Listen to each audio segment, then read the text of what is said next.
नमस्कार मित्रांनो, तर आज मी पुन्हा एक स्टॉक घेऊन आलेली आहे।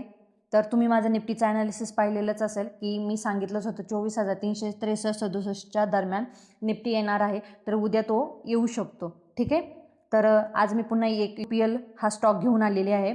तर UPLमध्ये माझा सेटअप बनलेला आहे। ठीक आहे, पहिला सेटअप हा सपोर्ट पाशी आला आहे। ठीक आहे, इथे आधी सपोर्ट घेऊन हा स्टॉक वरती गेला होता। ठीक आहे, दुसरा सेटअप काय, RSI डायव्हर्जन, बुलिश डायव्हर्जन। ज्यावेळेस स्टॉक इथे 562च्या दरम्यान होता त्यावेळेस RSI किती होता, 25च्या दरम्यान होता। आता स्टॉक कुठे आलाय, पुन्हा 65च्या 63च्या दरम्यान आलाय, तर RSI किती आहे, 38च्या दरम्यान आहे। म्हणजे इथून बुलिश डायव्हर्जन बनले।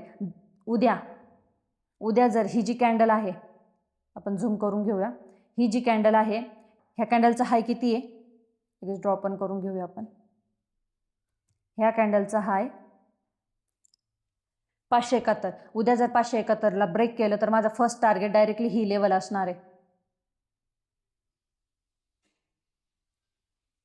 फर्स्ट टार्गेट माझं 584 आणि दॅन नेक्स्ट टार्गेट माझी ही लेवल 597च्या समते। ह्या दोन टार्गेट आहे आणि माझा स्टॉप लॉस कुठे नाही, तर माझा स्टॉप लॉस मी ना ह्या कॅन्डलचा लो ठेवून देणार आहे।